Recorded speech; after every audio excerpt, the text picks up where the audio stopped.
How do you know if your business is really successful or not? Like, what indicators are you using to determine if your business is profiting and scaling and growing, or if it is burning to the ground?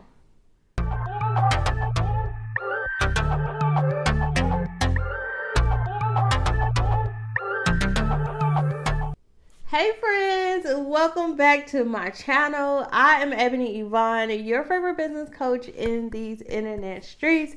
Welcome to Social Land. This is my internet home where I help you to go from confused to the ethical, cash generating boss that we both know you are meant to be. In today's video, I'm going to share with you 5 key metrics that you should be measuring and tracking in your business so that you can tell if your business is growing or if it is going in the wrong direction. So this is another video in the new entrepreneur orientation series that I'm doing. The reason why I wanted to create this series is because I realized there are so many coaches out there that are teaching you how to sell and how to market your business, but they're not actually teaching you the business skills that you need to be successful. It doesn't matter how good you are at the technical skills, being the best photographer, being the best copywriter, being the best social media manager, if you don't know the business of what you do. And so that's why I created this new entrepreneur orientation series to help you to understand the business side of things. In today's video, I'm going to share with you 5 key metrics that you can actually track to help you understand your product market fit. So let's go ahead and jump right in with the first metric that you can measure. The first metric that you want to look at is your customer acquisition cost.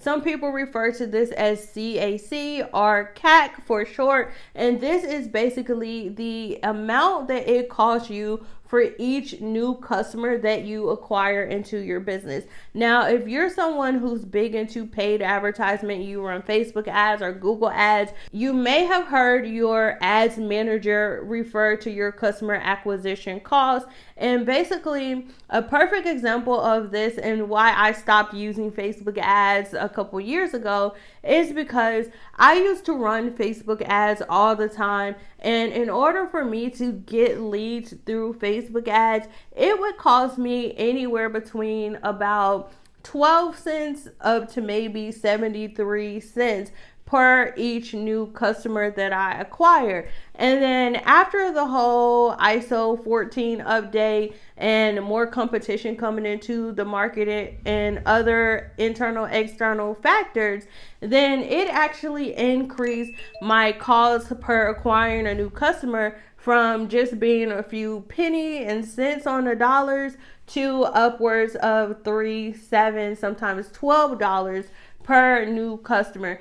Now, of course, the lower your cost to acquire a new customer, the better. But depending on the products and services that you sell, the price point, having a higher customer acquisition cost may not be a bad thing. So, for example, paying $7 to acquire a new customer if you're selling a $1,000 product is not that big of an expense at all, especially compared to other strategies where you may be paying $100 to acquire a new customer, right? So don't think just because the number is high that that's a bad thing. There's going to be a lot of other factors that actually will determine whether the number is good or bad.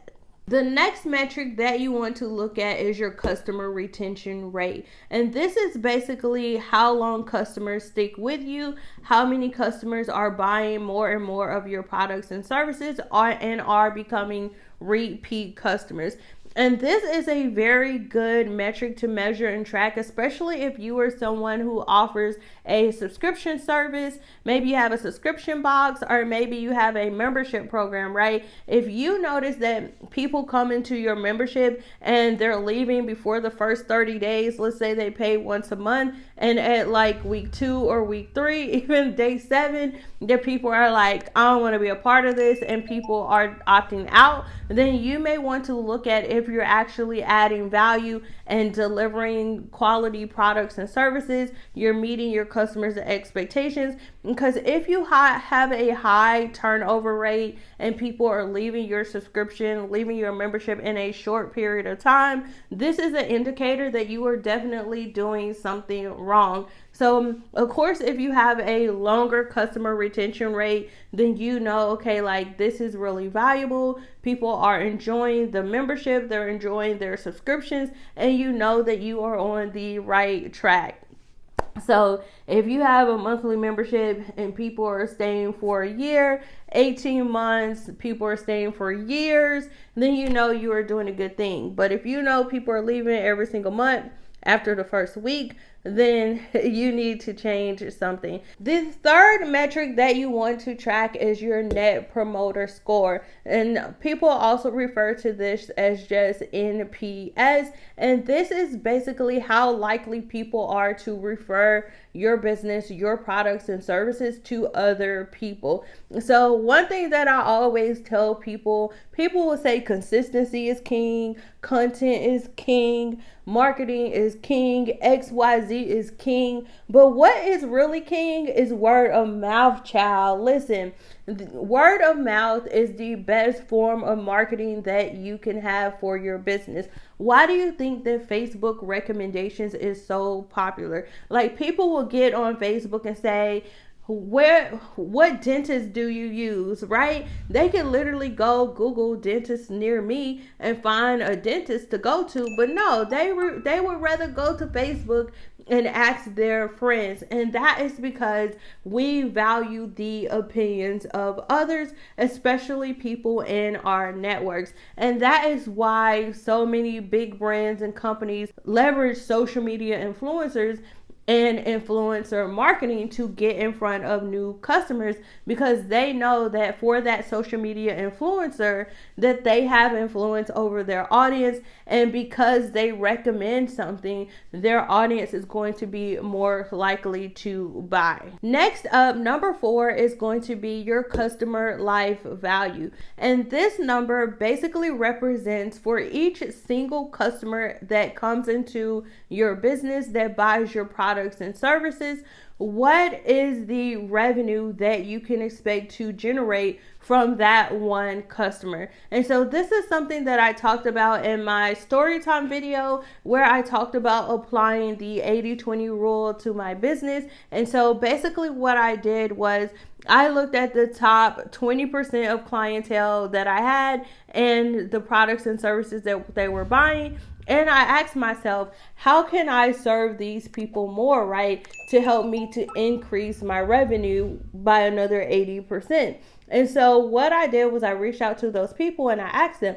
how can I serve you? What do you need? What do you feel like is missing? So I ended up creating full service lunch support, to where instead of people working with me or booking VIP days, I would basically create all of their lunch assets for them. And because I did that, I was able to increase the customer life value of my customers from just a few $100s to over a couple of $1,000. Okay. So when you look at your business, for every customer that comes into your business, what is the average amount of money that they are spending? How much revenue are you making per each customer? So if you notice that, okay, I'm only making about $6 from each customer that I have, look for ways that you can create additional products and services in your product lining system so that you can increase that lifetime value. If you notice that your lifetime value is really high, maybe it's $1,000, $2,000, $5,000, $10,000, then you are probably on the right track and you just want to find a way to 10x and to scale that. But kudos to you, because you definitely probably have a lot of customer retention. and you have a good lifetime value. Okay, let's move on to the last metric that you want to pay attention to and that you want to track and measure, and this is going to be your overall market share. This is basically how much of the market do you actually own, of the people in your specific industry, in your niche. How much of that market is yours? Are you dominating? Do your competitors own most of the market? Do you own the majority of the market? Do you only have 6%, right? How much of the market share that's available in your industry are you actually capturing? So if you're someone who has a very small percentage of the market, that means that you probably don't have a good compete strategy. It probably means that your competitors are doing a better job of marketing, and there can also be other, factors that play into that as well. But at the end of the day, you want to determine how much of the market share are you currently capturing, and how can you continue to expand so that you can capture more of that space. There are so many different tools and resources out there that can help you to track these metrics. But if you have a very good and robust CMR system, I guarantee you can probably already monitor and measure these exact metrics inside of your CMR. So let me know down in the comments below this video, are you already tracking any of these metrics in your business? Which one of these really stood out to you? How do you feel like you're doing when you assess the numbers and you look at your data? Do you feel like you have very good customer lifetime value? Do you feel like there's room for improvement when it comes to some of these metrics? Let me know all the deets down in the comments below this video. As always, thank you so much for stopping by my internet home. Make sure you like, comment, and subscribe, and turn on those notifications so you will be the first one to get notified when I upload a brand new video next week. All right, bye y'all.